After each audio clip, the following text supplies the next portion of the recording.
half in the bag. Bingo.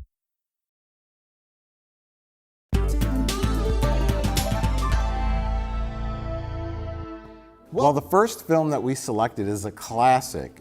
You've probably never heard of it, but it's a classic to us. Why, it's a film called Hollywood Cop. From the director of Samurai Cop, with people that are not in the movie on the cover. This looks like Patrick Swayze. I don't know what's going on. It's a shame because we have, as you've probably seen on Best of the Worst, we have a Hollywood Cop poster in the screening room. Its original theatrical poster is amazing. It looks like the Miami Connection poster, where that was like done later, and it's sort of like there's an ironic quality to it. It's not a fan-made thing? No, that's an actual poster, and it accurately represents everything that's in the movie, which is also rare on Best of the Worst. Well, this is an early Amir Shervan movie, who directed such classic films as Samurai Cop. Would you like to fuck me? Bingo. Killing American Style. Isn't there supposedly another lost one out there? There's a couple out there, yeah. There's Young Rebels, which we have not seen, and then there's something with Gypsy in the title. Is it Gypsy Cop? Gypsy Cop. Well, that's the interesting thing about Hollywood Cop, is that it's essentially a trial run for Samurai Cop.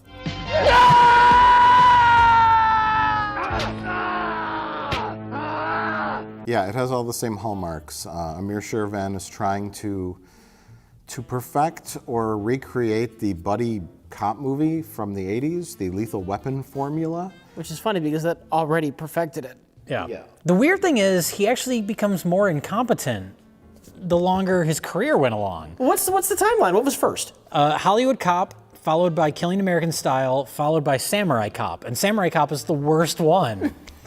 How does that happen? It's just like falling apart. I guess. As he goes. He gets more and more jaded and he runs out of money.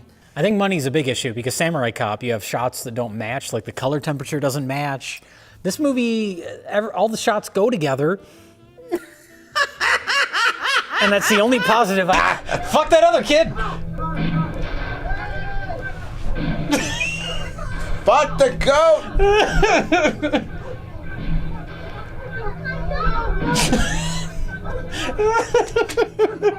I don't know that they kill everybody. We never see the goat get shot. And it's the exact same location, too, where they had the shootout in Killing American Style, too.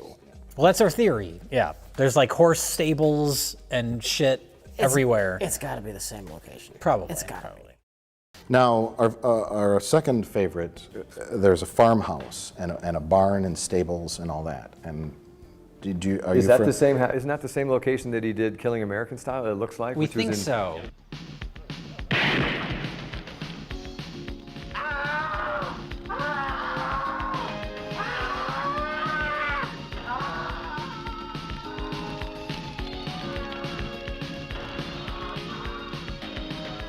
We were wondering if that was his house or... No, I think it was a friend of his, yeah. A lot of locations were friends of his. The farmhouse with the horses and the barn, is that the same as the log cabin where the shootout happens at the end of Samurai Cop? No, that's different. Yeah, that's San Fernando Valley. Clearing up a lot of things here. This is good. Yeah. They couldn't get the dog to do it. Yeah. So the kid had to reach over himself to take it off. At least take the dog's hand and like get a super close up and have it go. Like a little puppet hand, maybe. Even the real dog's paw, super close up is great. It's like they didn't care when they're making this film. It's like they didn't try their best. And then they just shoot the dog and they get the kid back, and then that scene had no purpose. Sure, it was a failed escape attempt. That one of three. Movie. The point of this scene would be to show how spectacular our hero is, because he does something amazing. But not in this movie. No, it's like the victim who does something amazing with his sword. Yeah. Well, then we cut to the police station, and this is where this movie trumps Samurai Cop, in that movie also has the chief that's angry all the time, but this movie has the chief that's angry all the time, played by Cameron Mitchell. Yes. God damn it. And I think this was our introduction to Cameron Mitchell. 3 people are dead. 1 officer wounded. A man in our custody lost his head. An officer lost his hand. And McKay is still in the John, puking his guts out. Years and years back when we first watched this movie. Yeah. I don't think we realized who he was or the significance and importance he would have on our life as the years went on. But he's a great police chief in this. So much so that we homage him several times in Space Cop. Yeah, Space Cop. Space Cop! Chief, I'm right here. I need a Tums. He's got the Tums. Yeah. He's got the Tums. The Hollywood Cop gives him so much grief that he's got gas all the time and it's like a Tums festival. He doesn't say that. That's Samurai Cop. What? He doesn't have the Tums Festival line. Yes, he does. In Cameron this Mitchell movie? does. Yes. The I movie could that we swear- just I watched. don't remember hearing Tums Festival. Every day ends with a Tums Festival. No, Cameron you're- Mitchell says Tums Festival. You're thinking of the other guy from Samurai Cop. Every day ends with a Tums Festival. We literally just watched this I movie. don't remember Tums Festival. I don't either, Jay. Every day ends with a Tums Festival. I referenced it while we were just rewatching it. The Tums Festival. Tums Festival. That was Samurai Cop. Every day ends with a Tums Festival. He wrote. I am 115% sure you're Let's wrong. go to the footage. Every day ends with a Tums Festival. I'm right. Tums Festival. I'm right. Tums Festival. Is it shocking to you that in this Amir movie, that is the prototype for Samurai Cop? Every that day you would ends like with a two Tums Festival. frustrated Every day police ends with a chiefs Tums who had an obsession Festival. with Tums. There is not a single reference to Tums in Samurai Cop. He does not say it's like a Tum Festival in my stomach. Every day ends with a Tums Festival. There's multiple references to Tums by Cameron Mitchell in Hollywood Cop. It's a Tums Festival, I goddammit. am so right, it's painful. Tums Festival. Tums Festival. Tums Festival. Tums Festival. It's a Tums Festival. Now, Jay, lean forward into your microphone and say, wrong. Wrong.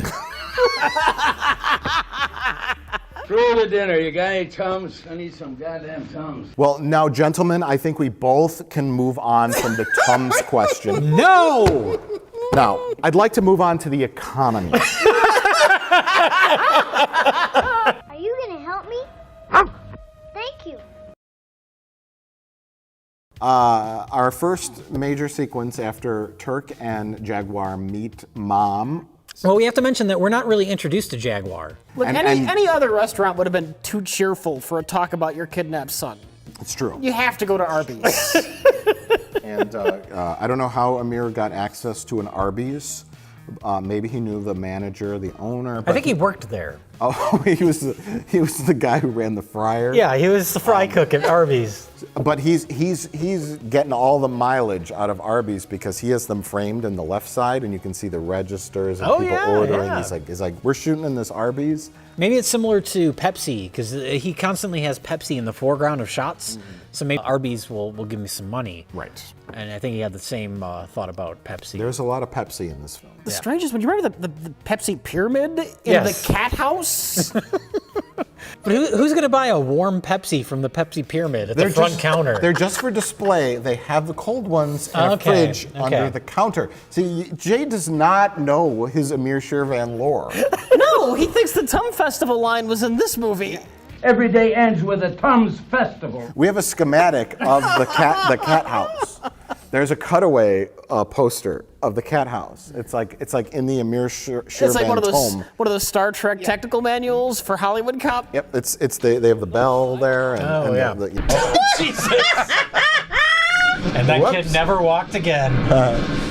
He broke my arm. Should the kid have been the only one to know where the money was because the dad told him? Oh, don't even try. Don't even try to fix the plot. The very basic construction of scenes is what eludes Amir Shervan, and that's why we love him. Yes. And that's why we love his films, because they feel like they're made by an alien. But not just... Who has seen Lethal Weapon once several years ago and can only kind of remember it? Yeah. Through like a space telescope. Yeah. And it's all distorted and convoluted. It's a wonderful combination for us. Didn't do him much good. No. He died in disgrace. He died disgraced, penniless, ashamed of his life's work. They actually found him. Not many people know this, but the rundown trailer that's in the dump of a house at the end of the movie, that's where they found Amir Shervan's body. Oh. Is that true? Really? No. Oh, it sounded really true. Here's the thing, that sounded so believable. He lost it all making shitty Lethal Weapon knockoff movies. My only thought was, how do you hang yourself in such a small trailer? Is there enough room? He had to actually cut like a hole in the floor of the trailer so he could hang far enough. As you go. And this falls in line with a good bad B movie. It's not one of the best. No. But there's so many, like the weird like shootout where the guy has the sword and he decapitates the guy and then... And it has Cameron Mitchell as the grumpy police chief. Every day ends with a Tom's Festival. It's a rough draft before Samurai Cop. Yes. And so for that alone, it's worth watching. It's more coherent, story-wise, though, than Samurai Cop.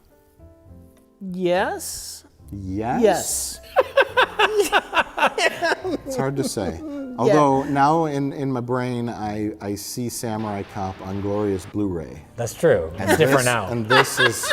That looks like a VHS transfer. Yeah, it's not good quality. But yes, Hollywood Cop. A quality bad B movie night film for you and your friends to enjoy. Just not with us. We've already seen it. And we don't want to hang out with you and your friends, ever. I'm gonna look up Tom's Festival.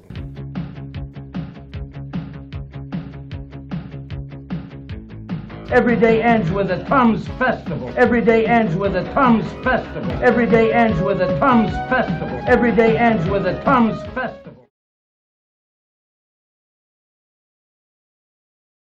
Well, our final film tonight is the highly anticipated Killing American Style. I wonder if that's a prequel to Killing Canadian Style. How do you kill Canadian style? Through kindness.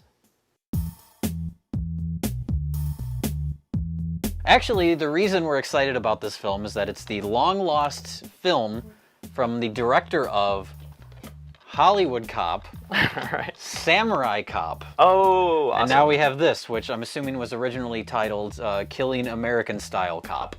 This rounds out the Cop trilogy. Yes, All right, yes. This was recently released. I don't think anybody has seen it.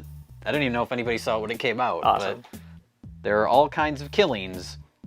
No punctuation, okay. There are all kinds of killings, the best is American Style.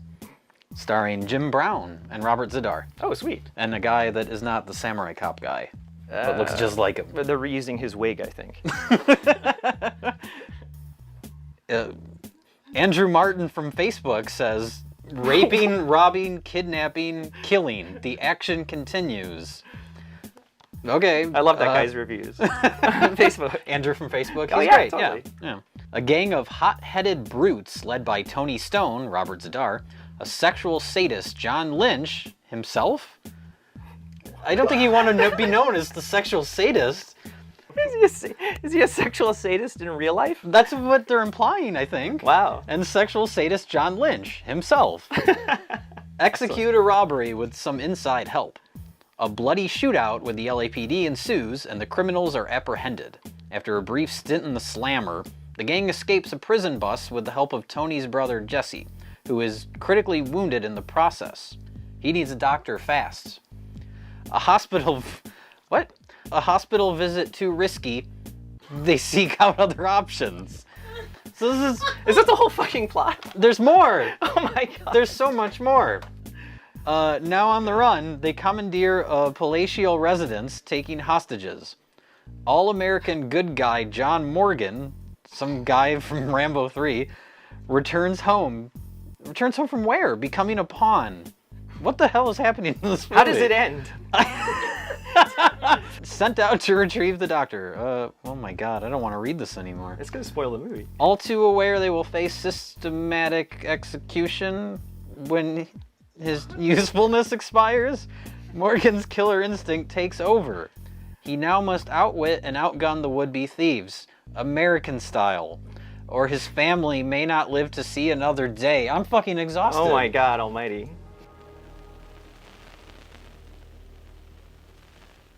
Why don't you give me a little kiss? You want a kiss? Yeah. No. It's so awkward. Oh no, the doctor was convulsing on it. What the fuck was that? Dr. Fuji.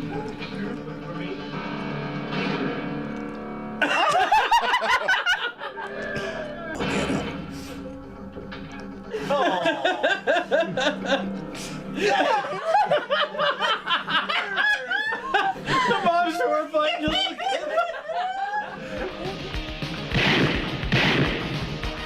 Oh, what? Fuck. You're dead. You're dead now. Stay still. What do you guys want? These must be the guys that the radio was talking about. Shut up. You shut up.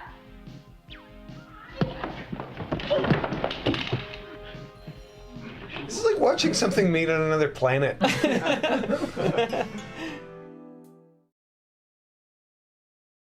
So our final film of the night was Killing American Style, the much anticipated film from the director of Samurai Cop and Hollywood Cop, which we have not talked about on Best of the Worst, but we may have to get to that eventually. Rich Evans, explain what happens in Killing American Style. Colin?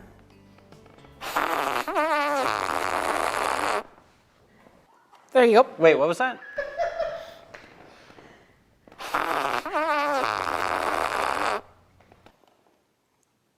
I'm not sure I caught all of that. Oh! Okay, I get it. Okay.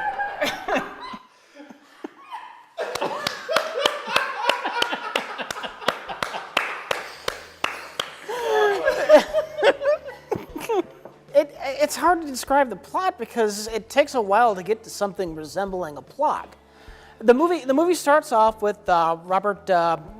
Robert Zadar. I was going to say Dazar, and I knew that was right. Robert Bizarre? Robert Bizarre. Robert Bizarreface? Robert Bizarrejaw and friends are robbing an ice cream factory, or what is it? Oh yeah. It seems to be, okay, they're robbing a giant parking lot filled with ice cream trucks, and apparently these things are so valuable that they need 17 security guards. Right.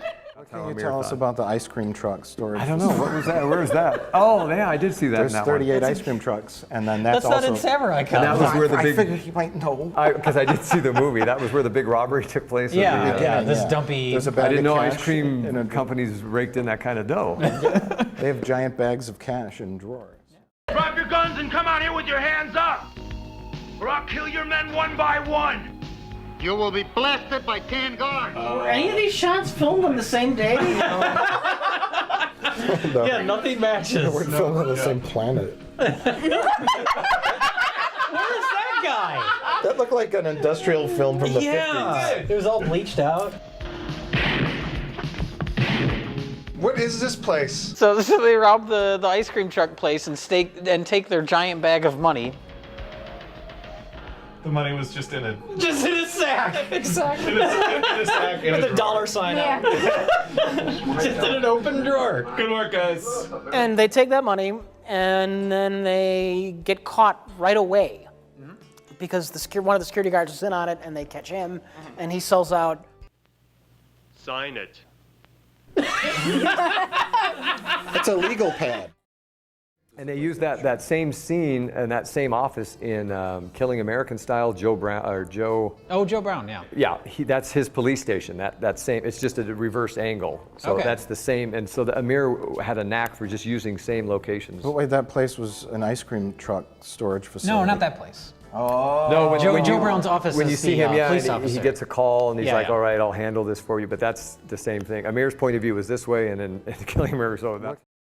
And then they're all in jail.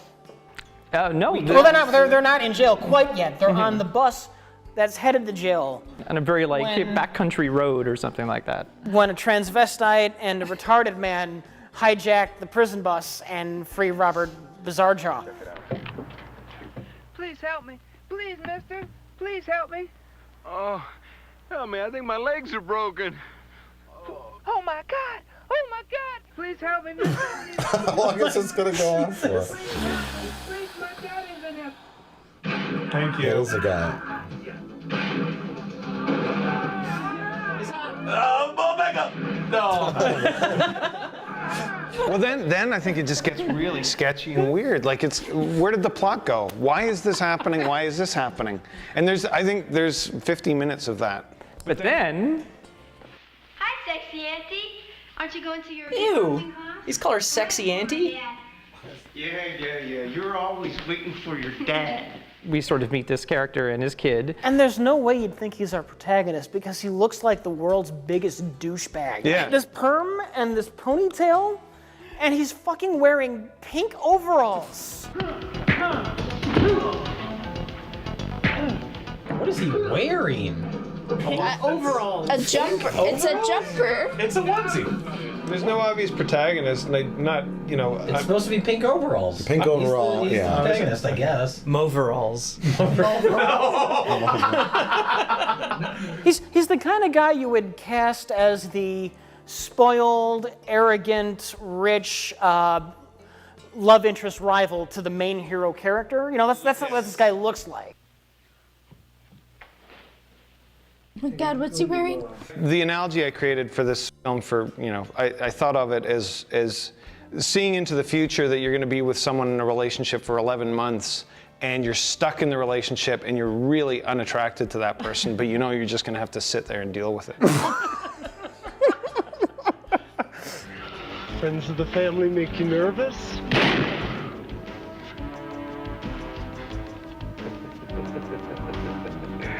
Come on, let's dump him in.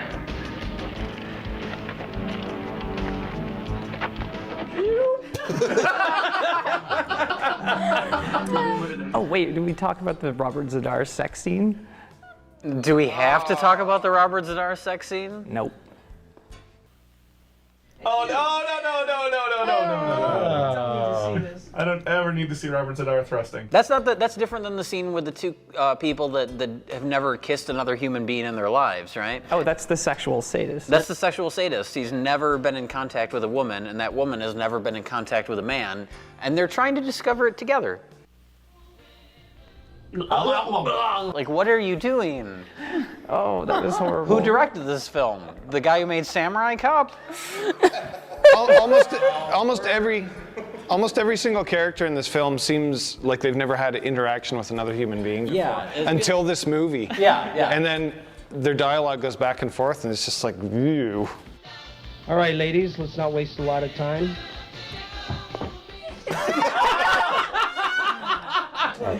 Can't decide who's more qualified for the awkward flailing position. Well, this is where you get into the plot proper, where at this point now, Robert Zadar is on the run from the cops. He's trying to escape, and his brother, in the process of escaping, gets shot in the stomach.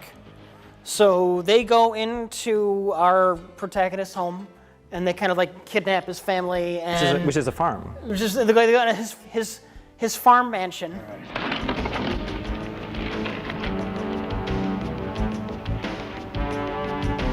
That is not the same location. They go on his farm mansion, and they're going to hold everybody hostage until they get a doctor and the money. How is it? The bullet's It's gonna do that on a waterbed? It's gonna remove the bullet on a waterbed? Terrible idea. Just lay him on the floor. I can't apply pressure, he's wobbling around. This is a family affair. It's Robert Zadar and his brother and his mother. And his uncle. And his uncle. And his uncle and his mother are both younger than him. Good. Mom, we've got to move fast. What's the address? Mom? Mom? Mom! Maybe he was pre-adopted.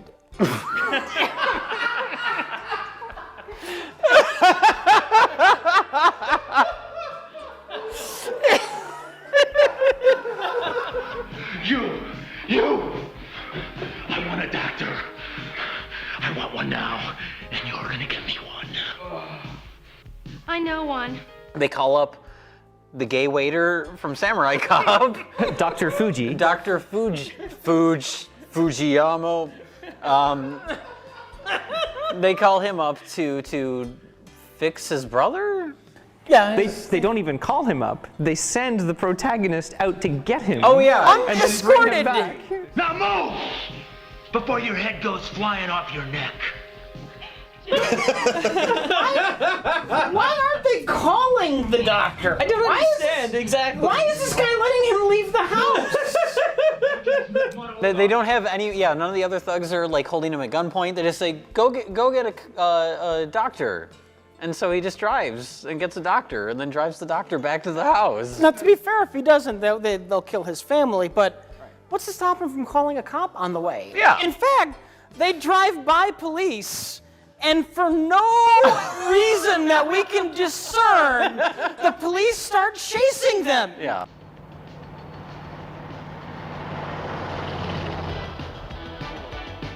What are they doing there?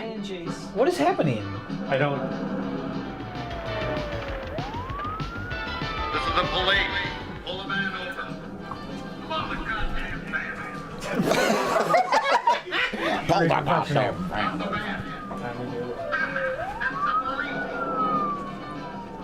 The first action scene and everybody leaves. I know. Move! Let's search him. It's okay, Doc. Just do what they say and you won't get hurt. I like his little doctor bag. Throw me into this, you fucking dick. I have like 5 Band-Aids. Is that gonna be okay? But then they keep Dr. Fuji. Dr. Fuji has to get Well, he home. wants to go. He's dumb enough to think they're going to let him go home afterwards. Now, for a doctor who assumedly went to school for like 8 years, he's really dumb. I go home now. Yes? I go home. and Robert's not, no. We'll leave when I'm good and ready. No more. No more! No more!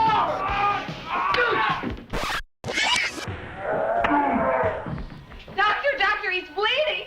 Bring him to the room! You moron! You killed my dad! The protagonist is unconscious. He's sleeping in a bed because Dr. Fuji gave him an injection. Don't worry, Brandon. Your father's okay. I gave him an injection. He'll sleep till tomorrow. What kind of injection did he give him? Who knows? That's when sex pervert slowly sneaks into the bathroom. That's a great angle. That was couldn't have taken those down. So for some reason he takes about 10 minutes to sneak into the bathroom where protagonist's wife is taking a bath. I think it's because he's overwhelmed with desire or something. And he's just trying to take his shirt off, and it takes like 10 minutes. 10 minutes because he's trying to be all silent. He takes his boots off, and then he starts undoing his pants, and then he sneaks around the back of her. He could have just walked in and Yeah. Then instead of telling her to get out of the tub, he kind of awkwardly climbs on top of the tub, and he kind of pulls her out, and then he humps her with his belly button.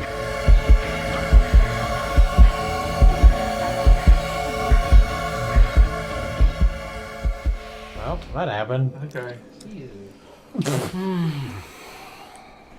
That was thoroughly unpleasant. It was kind of like Deadly Prey. It's like once the wife got raped in that, I was like, oh, this isn't fun anymore. Yeah.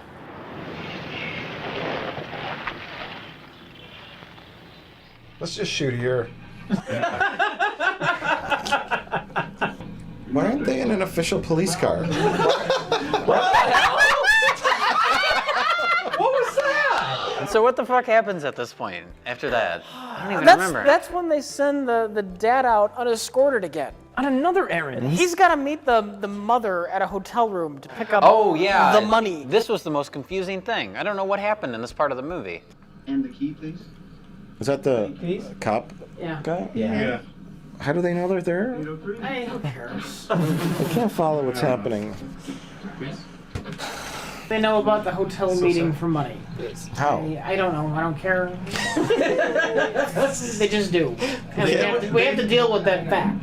They know everything and they can't do anything about it. The cop meets him there at the motel room, and, the cop's and he pretends to be like a bellboy or whatever. Yeah. And then they beat each other up. Nice try, asshole. And then you look in the room, and on the wall is a picture of a skeleton on a bicycle. It's the best. I guess okay, he goes back home. We're near the end of the movie at this point. Yeah. Oh, thank God. He beats up 3 police officers at the motel room instead of asking them to help him. So then he heads home with a gun and a bag full of money. Okay. Bag of loot. And then he goes home and he throws the gun he just got on his roof. Oh. Oh. You see a pile of guns up there. That's just the thing he does. No, he's gonna come back for that later once he's inside the house. Yeah. He's doing a thing. He's doing a He's thing. setting up. I Okay. approve of doing a thing. He intentionally throws it on the roof. For some reason. He could have hidden it anywhere.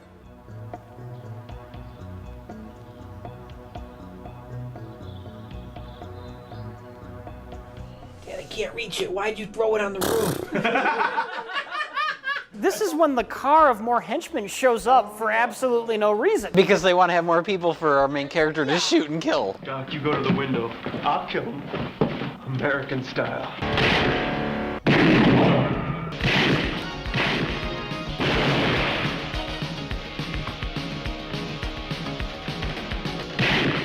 So then he wanders around the house and he shoots a bunch of guys. Yeah. Right? Yeah. And then the cops show up, and our hero says, "Stay back, cops. I want to punch Robert Zadar a bunch of times." So they throw their guns. And the cop's like, yeah, we're gonna let you punch Okay, him. you go do that. We'll stand back here. And the cops are just allowing this to happen? Yeah. Oh my God! Stop it! You have to stop that. That's enough, John. That's enough. Who's saying that? His wife? Shouldn't we see who's talking? She's not. He didn't get shot anywhere. He got shot in the cheek. His face just absorbs it. And then the wife of the farmhand who's dead and their other kid show up, and she's grieving. There's a body in our body. There's more kids? Oh my God! This is the franchise. Oh, God damn it! Oh, this is terrible. Oh, this is terrible.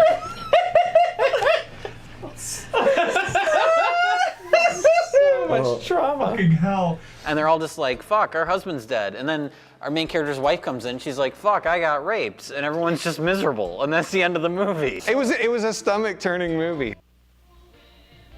Yeah, it lacks the I never thought I'd say this, but I miss the charms of Matt Hannon from Samurai Cop.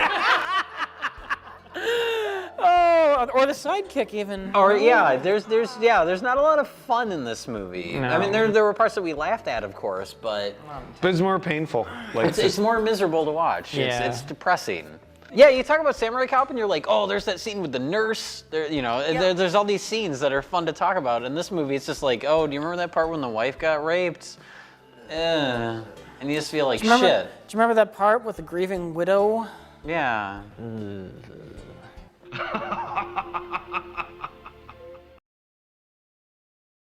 What do we want to fucking destroy? Killing American style. Yeah, absolutely. It's disgusting. It's just horrible. It's disgusting. I can't. I'm having a hard time. I mean, if I had to say what was the most miserable experience, this was disappointing. This just made me feel very bad. As bland, and usually we say the worst thing you can be is average, bland, and you have no reaction to it, and that perfectly describes Ghetto Blaster. But this movie kind of just made me feel disgusted in places. Oh my God. I mean, there were times where I did laugh, and there's some funny bad moments, but at the same time, it also made me kind of sick. Well, then I guess my vote doesn't matter because I would be in the minority, but I was going to say Ghetto Blaster. Wow. Ghetto Blaster, the Killing American Style has a lot of problems. There are little glimpses of the charms of Samurai Cop and Hollywood Cop. Not as many, but they're still there. Robert Zadar is still in it, which automatically makes it better than Ghetto Blaster. But for me, Ghetto Blaster was so bland. Yeah. Like with Killing American Style, there were so many parts where I was just trying to understand what was supposed to be happening that I was engaged on that level. So for me, I would say Ghetto Blaster, but I guess I'm in the minority here, so I almost feel bad because this is the director of Samurai Cop. I know. Yeah. Well, okay. Well, here here's the issue. There is no way we are going to destroy a film by Amir Shervan. Whatever his name is, we love him. We don't know his name, but he's the best, even though this movie isn't.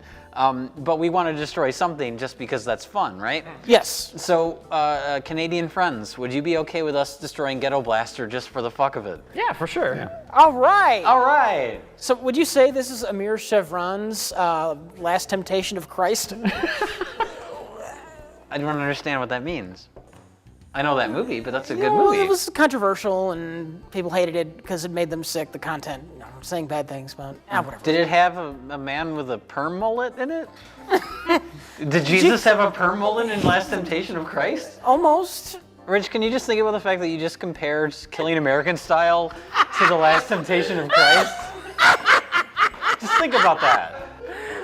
I'm so ashamed. Oh my lord. I'm so ashamed.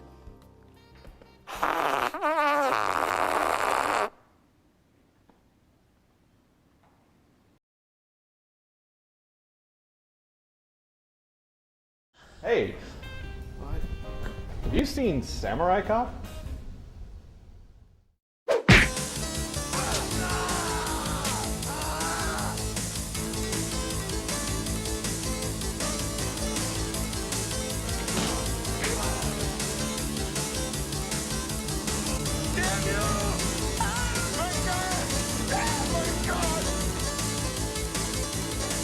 Hey, sorry I sprayed you guys with those noxious chemicals. Yeah, are those gonna give us cancer? Yep. So Samurai Cop, you saw it, right? I've seen it 100 times. Really? I can't not watch it. It's very compelling. Wow. Okay. I've seen a lot of bad movies in my time. I'm not sure I've ever seen a movie that's so bad. I've seen movies that looked worse, or had worse scripts, or were more badly directed. But it's kind of this perfect storm of everything terrible It happens. encompasses all of those elements. It really does. Do you like what you see? I love what I see. Would you like to touch what you see? Yes, I would. Would you like to go out with me? Yes, I would. Would you like to fuck me? Well, the scene that kicked it off for us, I think this was on YouTube like 7 years ago. I'd never heard of the movie, but the clip on YouTube was just called The Horny Nurse. We were watching it, and this, going back to Amir's directing and sticking to the script, we were thinking, this has to be improv.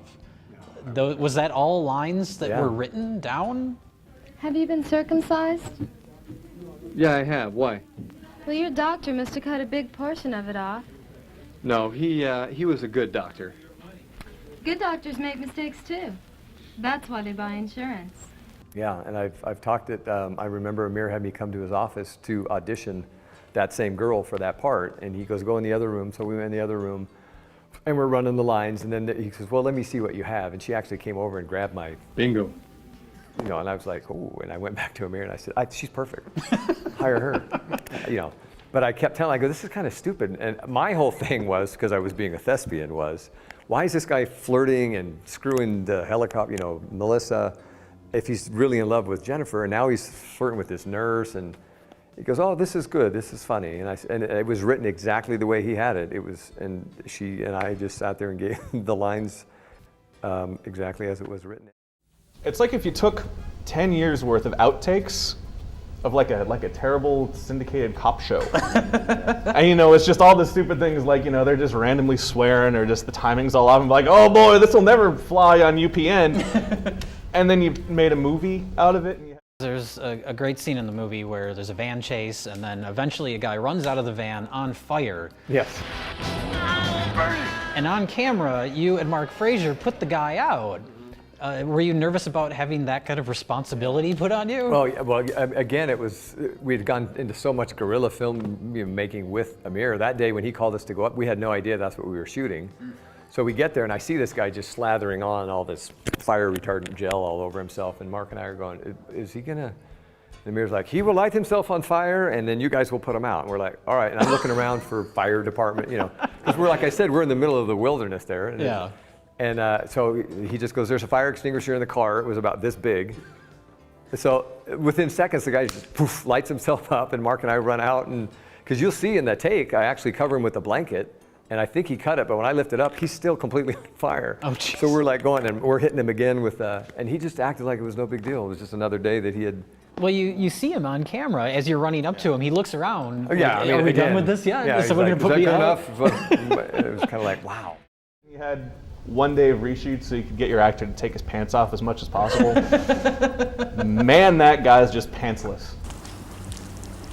Well, the worst scene is the long opening shot with the Asian Fu Manchu guy with his taint, and his legs are spread open. We were wondering about the excessive male, not nudity, but the excessive male underwearness in this film. Hey, take it easy, man. See, that's what makes me think, again, like the outtakes thing. Like, oh man, he's just in his underpants again. Yeah. Like that's... That should be cut out of the movie. Exactly, but you know, that's, you know, oh man, his wig just fell off. Yeah, that's going in the outtakes reel. No, my friend. That's what we got to work with. There was not multiple takes of anything? No, never. That's why it's all shit. Even during the fight scene when the wig pops off, wouldn't he say maybe we should do another take of that? I don't know. I thought the same thing. Why he didn't cut it just a split second sooner? I mean, did you say, hey, my wig came off? No, we just knew. I mean, Amir would come over and pick it up, dust it off, and put it back on. I mean, I was so frustrated. You guys have no idea. Half the time, the lead character has actual long hair. Right. And at some point during shooting, he must have cut it. They put the worst wig on him imaginable. Well, let's talk about the wig, the wig in the room, because we're talking about production schedule, and is that the reason the wig exists? Because there was no schedule, and you just got your hair cut, and then you showed up on set, and oh, we're filming? Yeah, no, Like, what happened? I kept my hair all the way through the same length, and then we started in June of, like I said, in '90. He said it would take 3 weeks, which was fine. We ended up actually going till August because he would stop, and I think it's because he was running out of money, and then he was trying to develop what film he had, see what he had done and what he needed to do. And then in November, we had done all the pickup shots and did a lot of looping, and he said, okay, we're done. Thank you, Matthew. I'll get you your tape as soon as possible. So then I went back, and my agent said, hey, you should cut your hair off now and try to, you know, because there's a lot of people out there with long hair and body.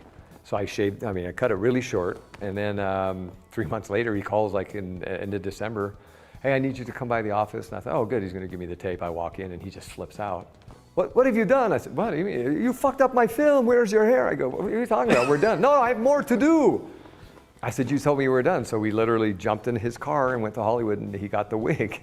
And I thought at that time it was just going to be a couple pickup shots, nothing crazy. And from a distance, you wouldn't, you know, it's like this, you can't tell.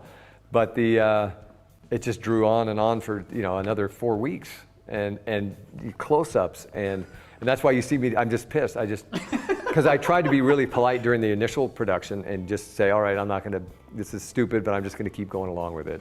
There, I was just frustrated because we're doing fight scenes and it's falling off, and I mean, and like I've said, that's a ton of missed footage to have in the movie. I'm halfway in the movie, I'm wearing a wig, and it's just like you can't tell it all.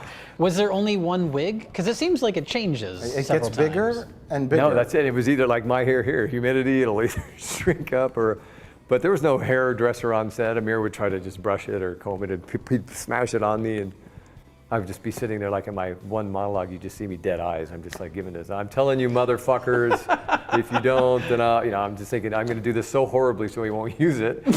And he used it, so shame on me.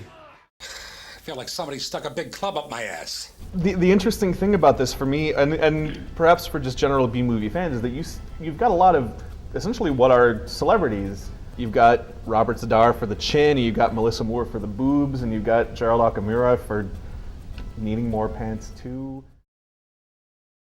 When it came time for the movie, I told Amir, I don't have any weapons samurai training. And he's, oh, don't worry, I will make it look good.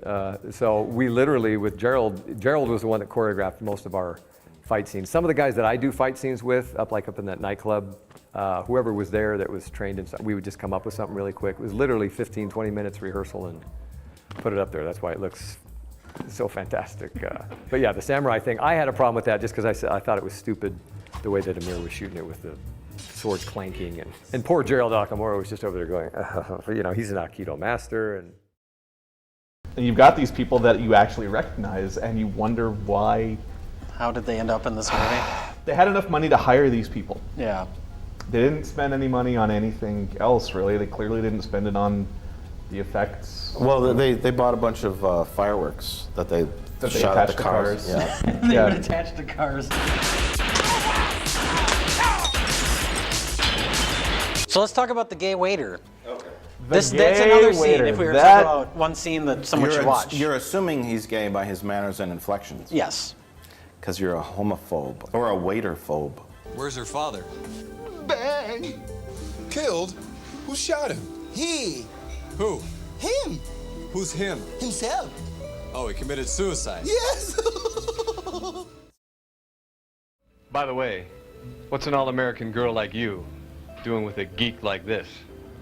And like I said, 60% of my close-ups, either in a wig or not, were done in Amir's office after, you know, just because he realized I need some more footage. So a lot of my monologues, like I said, when I'm giving my big, long speech, was in his office. And it was just, and that's why I was so negative, because I'm like, this is ridiculous. Why are we still? Yeah. Why didn't we do it that day? And I don't know why I didn't. I thought we'd come back another day and do it, but it was just, he didn't, maybe didn't have the money to do it. But Well, same with the waiter, too. When you confront the waiter, that's on the way into that. Yeah. Yeah, his close-up, though, looks like the exact same background from your close-up when you're confronting Fujiyama in the restaurant. Yes, but when we initially talked to him and he's like going, doing his, that's in the restaurant. And then, yeah, him and I and Mark were either doing our close-up. Like when Mark laughs, Amir would just say, okay, laugh. Mark didn't know why, so that's why he's so funny in the movie, because he just has no reference. It's completely out of context, but yeah. Someone hasn't seen Samurai Cop before. Uh-huh. And you can show them one scene from it to show how amazing this film is. What would that scene be? See, that's tough, because the starter is obviously the nurse scene. Have you been circumcised? Yeah, I have. Why? Well, your doctor must have cut a big portion of it off. No, he was a good doctor. If you took the whole hospital scene as a whole, maybe that would be a good way to kind of get the whole thing across. A lot of the best stuff in the movie is in that scene. Robert Zadar inside the laundry cart was dressed like a doctor.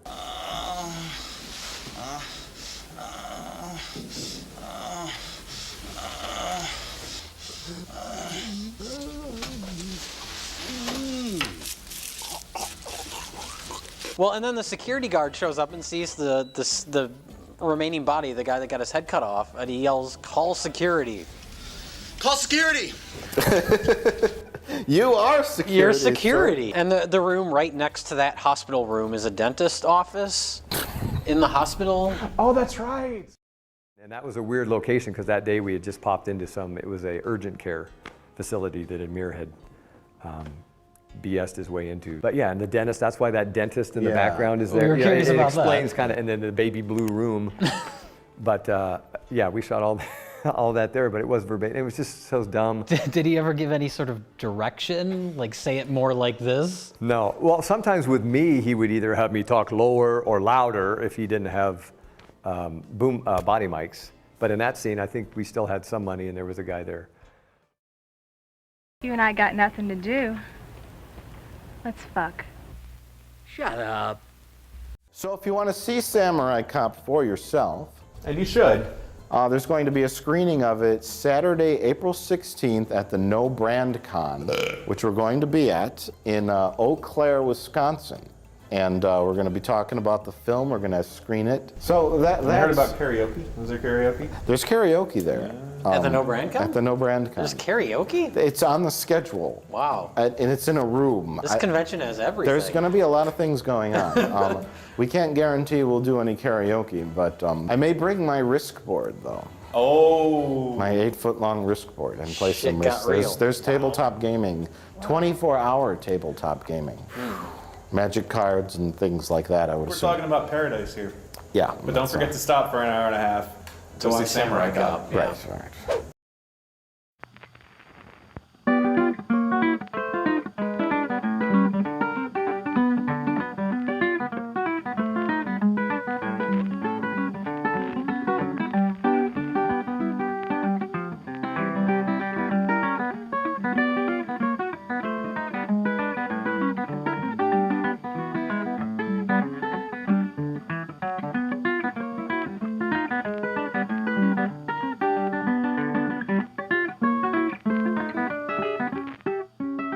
at least there's something attached to the actual movie if people see it and it's like, okay, well, what really happened? Before there was nothing, and that was what was hard for me to go, oh, I wish I could tell them about the wig or this or that. So at least now I feel like, well, at least I got some of it out. It doesn't excuse any of the acting, any of that. That must remain as shitty as it was. But as far as the production flaws and everything else around it and the mystique of Amir, at least I've hopefully answered a lot of those questions.